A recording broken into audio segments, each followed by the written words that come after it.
So, welcome to the first episode of 100 Days Interview Ready Training. In this one, we'll be doing a video a day in which I'll break down each new questions and new concepts every single day for 100 days consistently. In this one, you'll be learning a lot of different concepts that are repeated and that are really common in every single interviews when it comes to getting a job in field of Python specifically.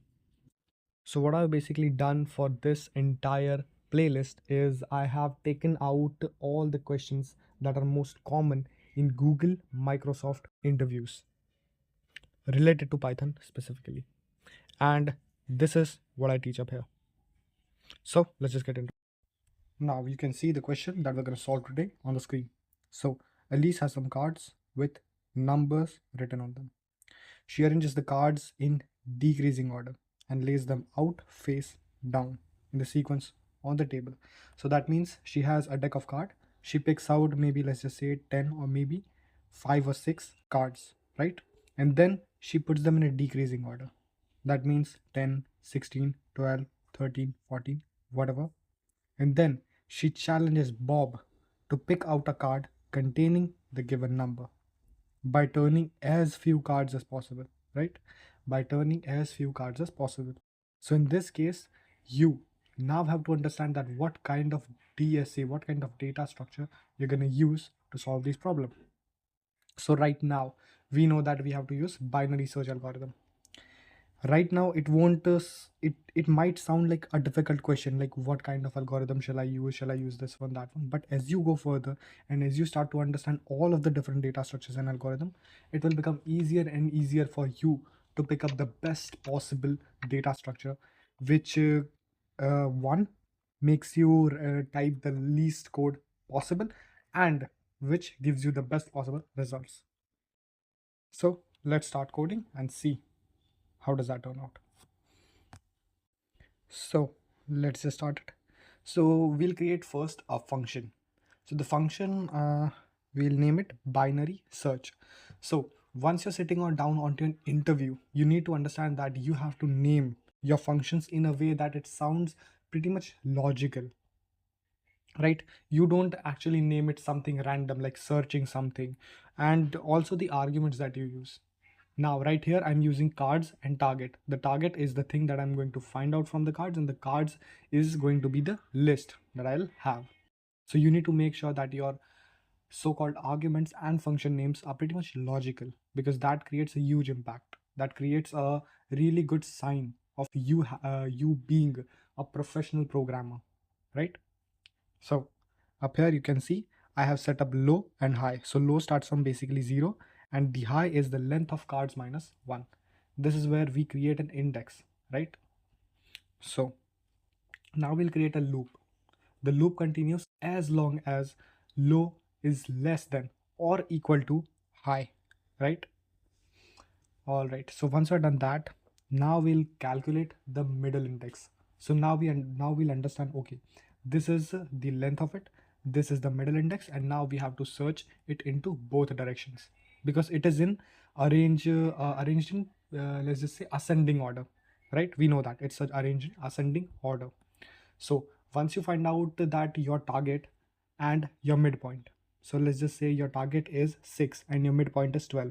So now you understand that it is on the left side, not on the right side, because the target is little, it's smaller, is comparatively smaller than 12. Then okay, you are going to search on the left side. So it makes you use the least number of moves humanly possible.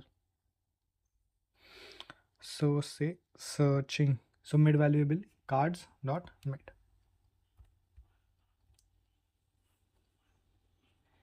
Okay, searching.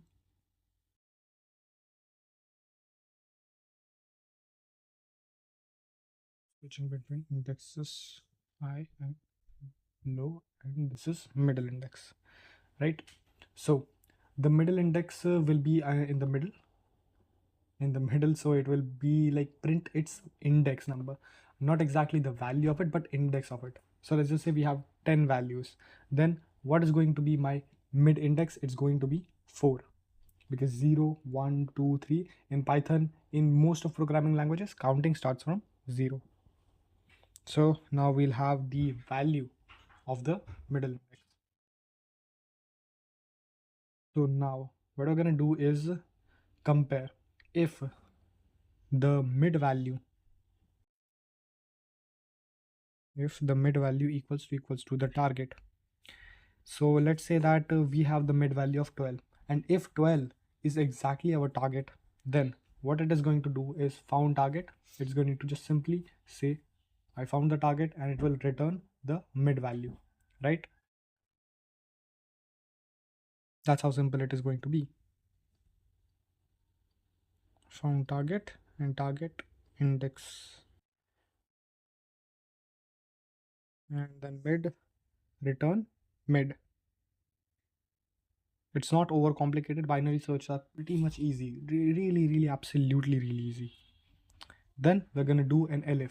If the mid value is lower, means if mid value is smaller than the target, then you have to move towards right directions because it is in an ascending order, right? And if you use like the random numbers, then the binary algorithm is the worst thing that you can possibly use if you have the numbers which are not sorted, right?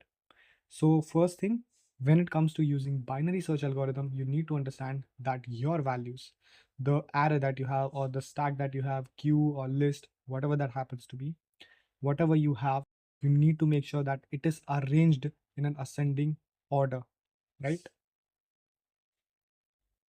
Ascending order. Maybe it basically it shall be sorted, because when the things are not sorted, binary search algorithm is the worst possible thing that you can use.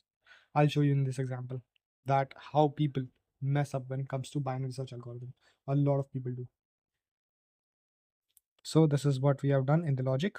If mid value is smaller than the target, then it will say that okay, the target is greater than the mid value, and then it will start to move towards the right side, and it will do continuously until the mid value and the target are the same thing. Not the main mid value and target are the same thing, but exactly like what is the target is.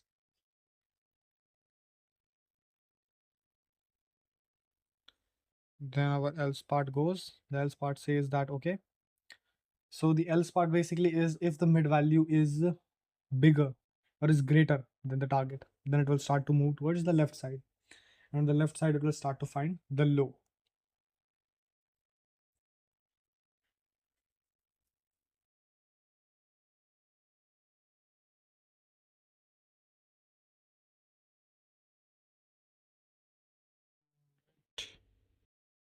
So now I'll print target, target not found.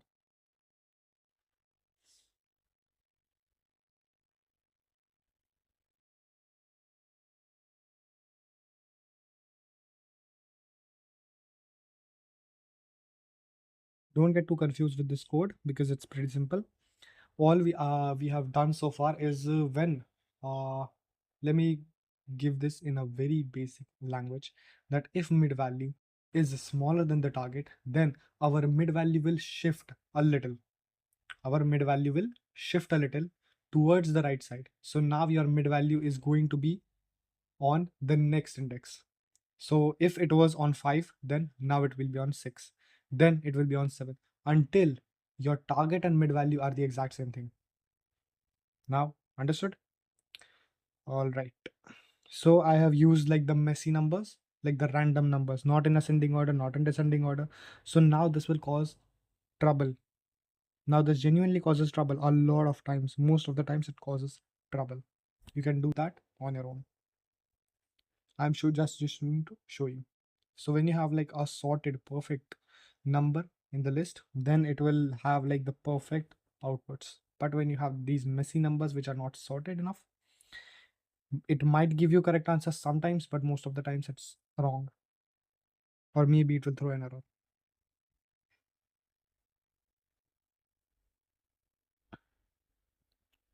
Okay, target is at index and then index. Perfect. So what I'll say is Python o1.py and it will run the code.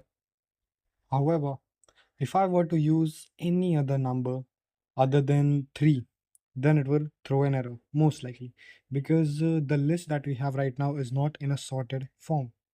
So when you have data in a perfect sorted form, whether it is in increasing or decreasing order, then only you shall perform binary search algorithm.